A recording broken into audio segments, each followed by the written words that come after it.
Jawa Barat. Aku lagi dipercaya untuk jadi salah satu moderator di acara Jambore Guru Pendamping Khusus 2025. Banyak banget tema-tema seru seputar orang tua dengan anak-anak berkebutuhan khusus. Gimana kita dealing dengan mereka dan bagaimana mereka juga menjalankan fungsinya sebagai orang tua untuk bisa mendidik anak-anak mereka gitu. Kita harus bisa menghargai, menghormati, mengakui bahwa kondisi kedisabilitasan itu adalah keragaman manusia. Kalau di kita itu jarang sekali disabilitas ada di ruang publik. Kenapa? Karena fasilitas yang tidak aksesibel.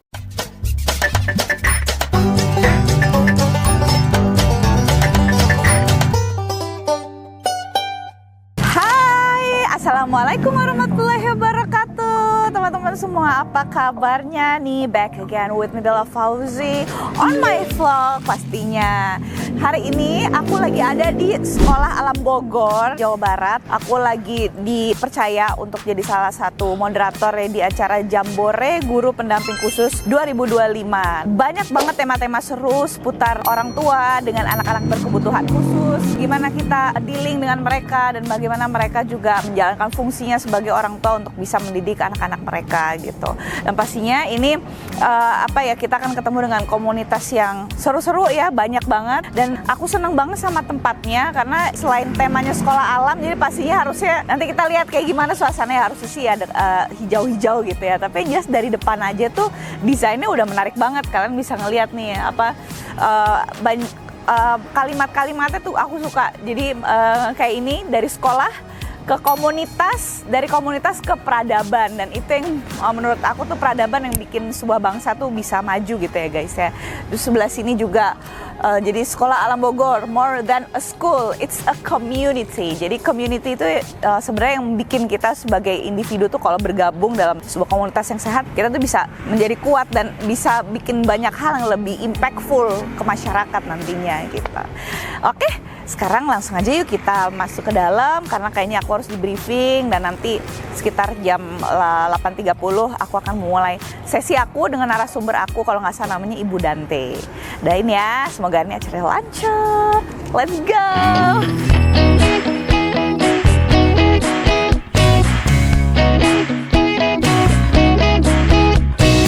Assalamualaikum. Aku ini Bella Fauzi, nanti mau ngisi sesi sama Bu Dante. Udah janjian sama Kang Hamdi. Boleh kerjaan dulu. Oh, ruang tunggu dulu. Oke, kita ke ruang tunggu dulu. Aku izin sampai ngevlog ya. Ya, seperti ini suasananya guys. Nyaman banget ya.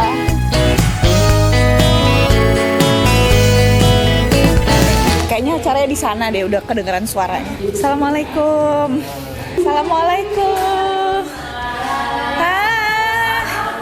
Nah ini, iya, halo Kak. Ini manajer aku Kak Angel. Kak Angel, perkenalkan diri dulu. Perkenalkan diri. Gue lagi nge-vlog ini. Angel Kakpaha. Ya, ini kita dulu sama-sama di radio lah, radio. Betul, sekarang kerja bareng ya Kak. Siaran iya. Betul. Instagram @AngelEvaChristin. Iya.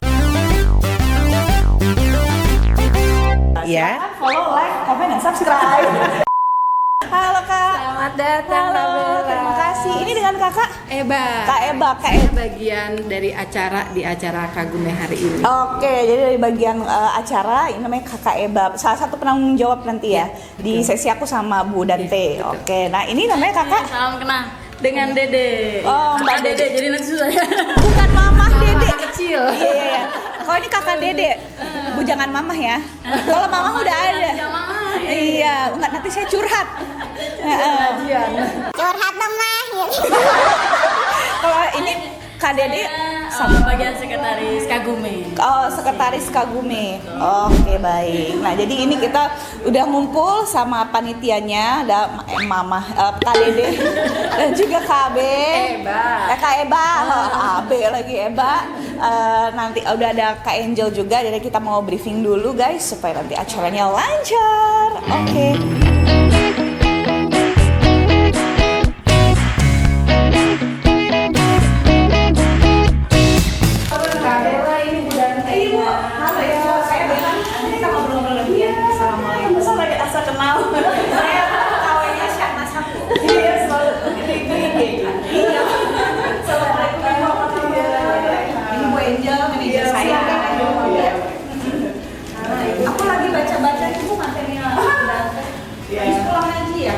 Kemarin ini sih pendampingan haji, tapi itu disabilitas. Disabilitas itu berarti bukan anak kan, kalau misalnya haji kan Iya, biasanya orang dewasa ya. Jadi itu apa? Kan dari sebagian dari jamaah itu ada yang disabilitas. Kita advokasi udah 2 tahun. Apa mau 3 tahun lah dengan teman akhirnya dikasih kuota untuk mendampingi langsung. ada berapa Bu? Tapi itu harus sih. Kuotanya Bu, yang Kita harus disabilitas. perhatiin kayak gitu. Ini luar biasa ya. Karena kan banyak ya, misalnya orang dengan kebutuhan khusus kan hamba Allah juga gitu. Iya, dan punya hak. Mereka punya hak yang sama untuk melaksanakan ibadah haji. Betul.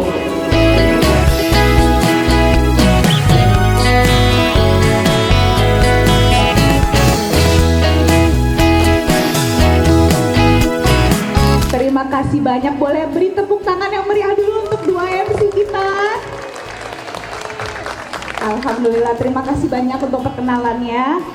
Saya izin dulu Bu Dante pengen menyapa dulu ya teman-teman kita yang sudah hadir hari ini. Bapak dan Ibu, Assalamualaikum warahmatullahi wabarakatuh. Apa kabar? Semuanya udah makan? Alhamdulillah. Apa tuh? Baji-baji? Baji-baji. Wah, ini kayaknya nih udah latar belakangnya nih datang dari Sabang sampai Merauke ya. Kalau nggak salah tadi saya dapat bocorannya. Boleh kenalan dulu nggak secara umum aja ya? Nanti mungkin kita kan akan ada 2 sesi. Mungkin nanti di sesi kedua kita bisa lebih ngobrol-ngobrol interaktif.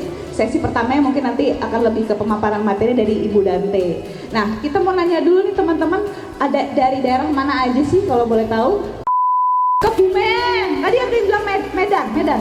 Aceh mana Aceh? Kalimantan, Sulawesi, Lubuk Linggau. Masya Allah, hari ini kita sama-sama mau menimba ilmu. Tepuk tangan dulu untuk kita semua, teman-teman. Masya Allah. Jadi hari ini kita akan mendengarkan sharing-sharing atau kita ingin belajar ilmu ya dari Ibu Dante. Ibu Dante ini adalah sosok yang luar biasa sekali. Beliau ini expert dalam menangani anak dan juga mungkin saudara atau teman-teman kita yang berkebutuhan khusus gitu ya Bu ya. Dan kemarin Masya Allah banget, saya baru dapat bocoran Bu Dante ini baru pulang dari haji ya Bu ya. Dan Masya Allah ya. Dan di sana tuh Bu Dante itu berhaji bersama dengan teman-teman kita yang disabilitas berkebutuhan khusus gitu. Kita beri tepuk tangan yang meriah dulu untuk Ibu Dante.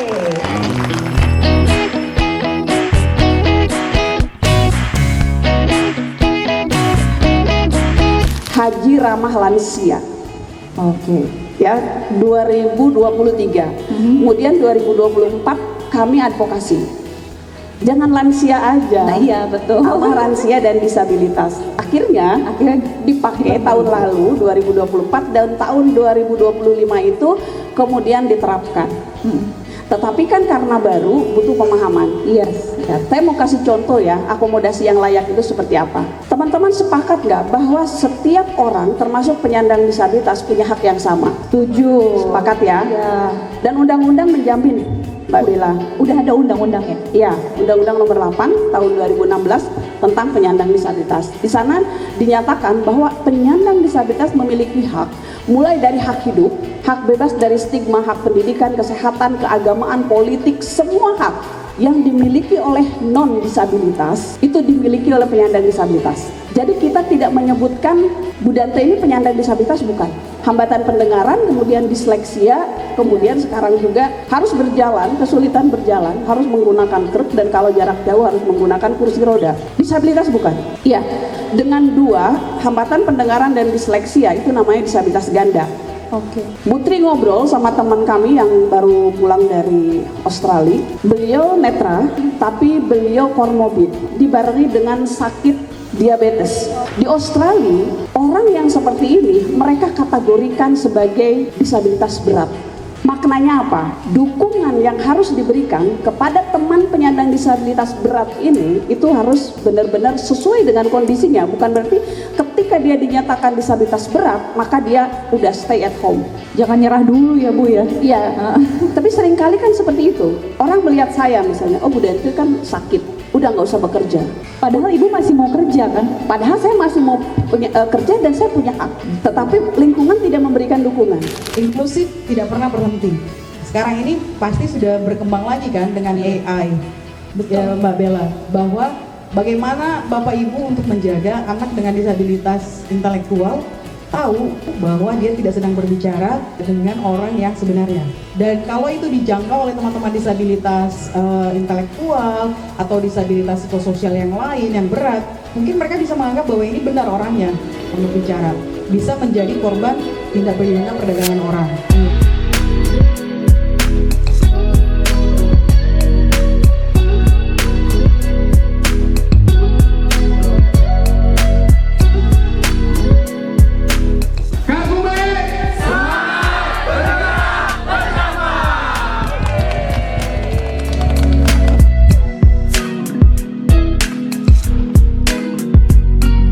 Oke guys, jadi alhamdulillah hari ini tadi sesi talk show-nya sudah berjalan dengan lancar. Jadi kita itu temanya secara keseluruhan bagaimana kita itu karena kan hari ini yang mengadakan acaranya adalah Persatuan Guru-Guru gitu kan, untuk anak yang berkebutuhan khusus, bagaimana guru itu bisa berkomunikasi antara anak dan juga kepada orang tua, kedua orang tua dari anak tersebut. Dan tadi banyak banget ilmu yang kita dapat, terus juga tadi interaksinya juga seru ya Bu ya, dengan berbagai macam latar belakang tuh mereka mencoba untuk menceritakan permasalahan mereka dan dijawab secara keilmuan dengan sangat baik sekali dengan Bu Dante dan juga Ibu Tri tadi, ada stafnya Ibu ya. Nah kebetulan Bu Dante ini adalah ketua dari Komisi Nasional Disabilitas atau disingkatnya KND. Nah ini sebenarnya banyak yang masih belum tahu Bu, sebenarnya KND itu apa sih dan kenapa harus ada? Ya, baik. Komisi Nasional Disabilitas adalah lembaga hak asasi manusia, sama seperti Komnas HAM. Jadi kalau mau disingkat Komnas Disabilitas. Oke. Hanya LNHAM, lembaga hak asasi manusia khusus untuk penyandang disabilitas. Jadi tugas kami adalah melakukan pemantauan, evaluasi, advokasi atas upaya penghormatan, pelindungan dan pemenuhan hak penyandang disabilitas. Nah, sehingga kami mengadvokasi itu bagaimana hak pekerjaan, hak pendidikan, hak keagamaan, kan penyandang disabilitas itu sama ya dengan non disabilitas, punya hak juga ya, hak hidup, hak bebas dari stigma pendidikan.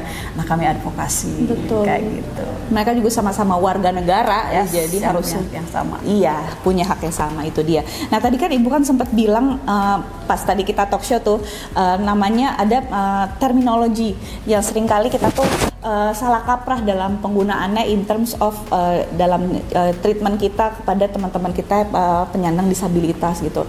Nah, itu apa aja sih Bu kasus-kasus yang sering ditemui dalam kehidupan sehari-hari dan bagaimana seharusnya kita menyikapi atau memperbaiki sikap kita agar teman-teman disabilitas kita itu tidak merasa dibedakan dan dia bergaul sama kita juga ngerasa ya equal gitu. Juga dengan perbedaan itu malah menambah apa ya keindahan dari keberagaman hidup kita gitu. Nah, itu keren banget yang terakhir, bahwa kita harus bisa menghargai, menghormati, mengakui bahwa kondisi kedisabilitasan itu adalah keragaman manusia.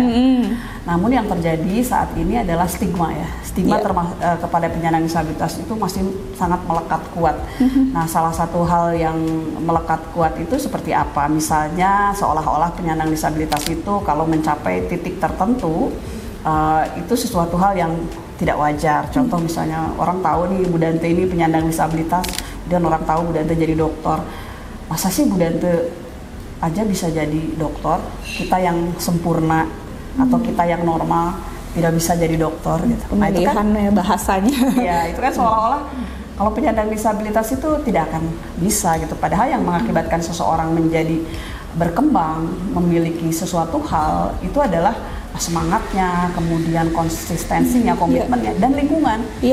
Karena kondisi disabilitas itu kan sesuatu hal yang dimiliki oleh seseorang dan dia itu tidak akan menghambat perkembangan dia manakala lingkungannya memberikan dukungan. Iya betul. Jadi positive vibes ya, lingkungannya positif tuh ngaruh banget, dan juga pemilihan diksi yang tepat untuk bisa berkata-kata dengan diksi yang sesuai yang tidak menyakiti itu juga tentunya harus memiliki background pendidikan atau keilmuan yang cukup lah paling enggak gitu ya Bu ya. Nah, sebenarnya apa sih yang harus ditingkatin dalam kehidupan bermasyarakat supaya kita dalam keseharian tuh kalau berinteraksi dengan teman-teman disabilitas tuh kita sudah bisa lebih terbiasa atau lebih bisa memanusiakan gitu. Seperti di negara-negara maju tuh sebenarnya PR kita tuh apa sih Bu? Ya, permasalahan itu kan penyandang disabilitas itu tidak hadir di lingkungan publik. Ya kan, kenapa tidak hadir? Kalau kita lihat di negara yang sangat berkembang, misalnya ke pasarnya, ke mallnya, kita selalu bisa ngelihat gitu. Di antara sekian banyak non disabilitas pasti ada yang amputi, dia pakai kaki palsu, pasti kelihatan ada yang Down syndrome, ada yang menggunakan kursi roda. Kalau di kita itu jarang sekali disabilitas ada di ruang publik. Kenapa? Karena fasilitas yang tidak aksesibel. Kurang dilibatkan juga kali ya. Nah, itu dia. Jadi mengakibatkan mereka ya tidak ada di ruang publik. Belum lagi orang sering melihatnya penyandang disabilitas yang terlihat kasat mata pakai kursi roda, tapi disabilitas intelektual, disabilitas tuli, ya, sensori tuli, kemudian disabilitas mental, mereka nggak kelihatan. Iya, sama nggak bisa ngomong komunikasi. Itu sulit untuk berada di ruang publik karena tidak ada. Bagaimana mereka harus berkomunikasi, misalnya dia menggunakan bahasa isyarat, gitu kan. Nah, itu fasilitas-fasilitas pendukung untuk penyandang disabilitas bisa hadir di ruang publik harus disediakan. Yang kedua adalah bagaimana kita mencoba ya menghadirkan penyandang disabilitas di ruang publik tadi, partisipasi. Jadi kalau ada kegiatan, misalnya Mbak Bella nih nyelenggarain kegiatan, ada sekian ratus peserta, maka 10%-nya coba undang penyandang disabilitas. Betul, kayak Angki Justisia tuh, Ibu tahu nggak? Dia kan staf sus ya kalau nggak salah. Itu yang menjadi panitia seleksi Komisi Nasional Disabilitas. Jadi beliau berhubungan erat dengan Komisi Nasional Disabilitas karena beliau yang menseleksi kami, kemudian beliau juga staf khusus presiden untuk disabilitas kan. Keren ya, Masya Allah ya. Alhamdulillah, semoga kedepannya semakin banyak teman-teman seperti Angki yang juga bisa berprestasi di bidangnya masing-masing ya, dan diberi tempat dan didukung dengan lingkungannya gitu oleh kita. Jadi kuncinya juga akomodasi yang layak. Akomodasi yang layak itu apa? Penyesuaian bagi penyandang disabilitas. Kalau dia menggunakan kursi roda, kemudian jalannya bertangga-tangga, bagaimana dia bisa akses ke satu ruangan? Berikan fasilitas, aksesibilitas, kemudian akomodasi yang layak. Untuk yang tuli, dia pakai bahasa isyarat, coba sediakan bahasa isyarat kalau dia ikut pelatihan. Misalnya kalau dia ikut seminar, dia kan hanya hadir aja nantinya gitu kan. Kalau nggak ngerti kasihan ya. Itu dia.